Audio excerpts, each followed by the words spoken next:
Hello everyone. So this is the first lecture of electric drives. In this lecture, we'll understand the introduction about electric drives, like what is the definition of electric drives and what is the block diagram of electric drives, what is the use and requirement of electric drives. So all these things I am going to explain in this lecture. First, see the definition. So as what is electric drives? So we can say that the system which is used to control the motion of electromachine, used to control the motion of electrical machine electrical machine. So this is the such type of systems are called electric drives. So which basically control the motion of the electrical machine is called electric drives. Now the electric drive uses any of the prime movers like diesel or petrol engine, like diesel or petrol engine, petrol engine, or gas turbine, like or or steam steam turbine, steam turbine, or we can say like steam engine, steam engine, then hydraulic motors, hydraulic motors,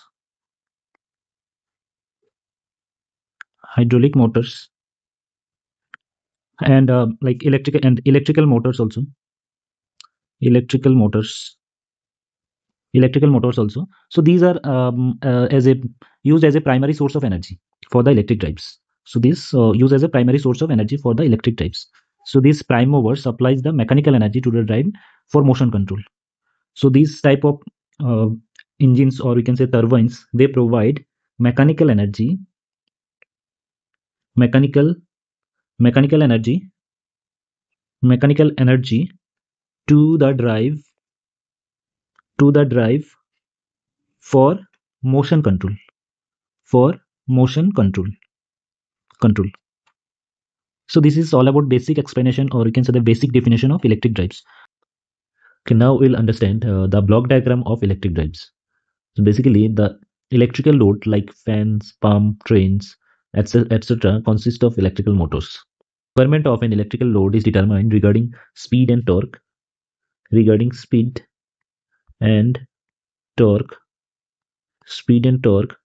The motor which suited the capabilities of the load is chosen for the load drive.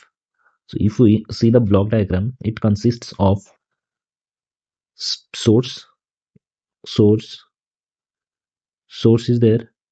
Then there is a power modulator, power modulator, power modulator, and then motor is connected, motor, and with the motor, some load is connected. Some loads are connected. Now there is a sensing unit, sensing unit, sensing unit. Then there is a control unit,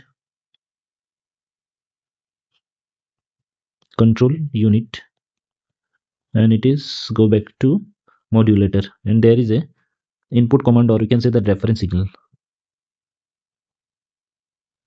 reference signal. So this is the actual block diagram of a electric drives. Now if we see the different parts, like power modulator, so there is a motor, load, control unit, and sensing unit. Now this power modulator regulates the output power of the source, output power of the source. If we talk about that power modulator, power modulator, it's basically regulates the output power of the source. Regulate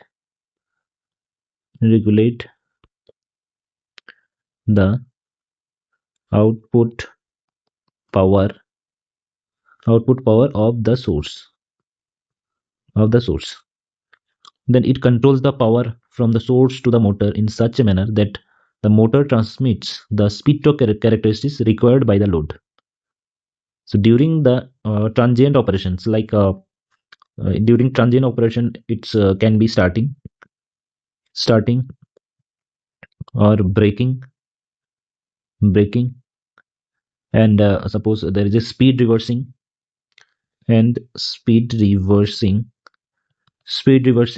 the excessive current drawn from the source. Excessive current drawn from these excessive current drawn from the source may overload it, may cause a voltage drop. Hence, the power modulator restricts the source and the motor current.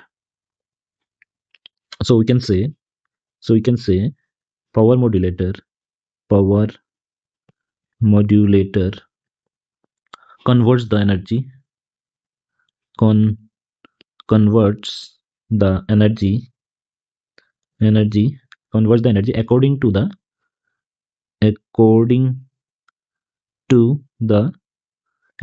requirement of the motor,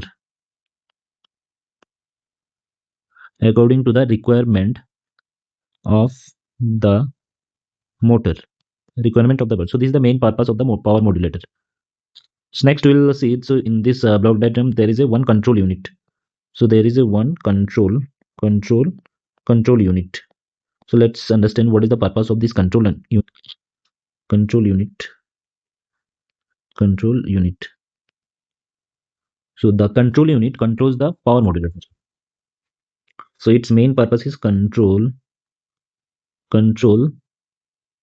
the power modulator.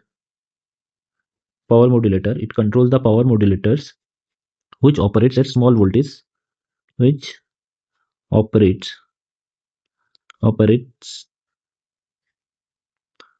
operates at small voltage and power levels. At small voltage and power levels. So next is sensing unit. So the main purpose, it it senses the certain drive parameter, certain drive parameters parameters like motor current and speed, like motor current and speed, motor current and speed. Okay, this is all about like a block diagram of electric drives and the explanation of the main parts of that control of that block diagram, or we can say that control system. So now we'll see that drive selection. So there is a drive selection. So what is drive selection?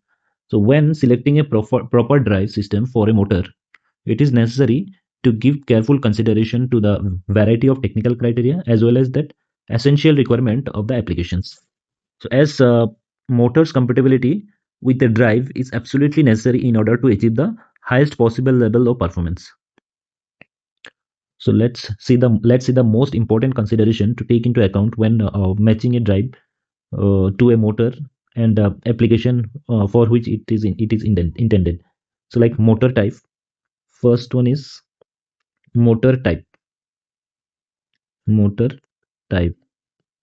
So motor type means the type of the motor that is being used must be compatible with the drive. So must be compatible with the drive. Must be compatible with the drive, and then regulates, and regardless of whether it is an AC, comma, like a DC, or it can be a stepper. It can be a stepper or servo servo configuration. Servo configuration. Second drive selection criteria is power voltage and current rating. That is power voltage and current rating. Current rating. Current rating. So that means the power voltage and current rating of the drive should be compatible with the requirements of the motor in terms of power, voltage, and current. It is vital to choose a drive that is capable of handling the full operational load of the motor in order to prevent the motor from overheating. Others selection criteria is control methods, control control methods. So in control method means performance parameters like speed control, torque precision, and overall motor responsiveness are impacted differently depending on the motor control method that is selected. Then there is another selection criteria is capability. Overload capability. Overload capability means it is important for a drive to have the ability to handle peak loads. Ability to handle peak loads. Peak loads without tripping or failing, and this is accomplished through overload capacity. So these are the different selection criteria of electric drives. So this is the little introduction about that electric drives and the selection criteria of electric drives. So thank you. So in the next upcoming lecture, I will explain further topics on electric drives. Okay, if you like my videos, kindly like, share, and subscribe. Thank you.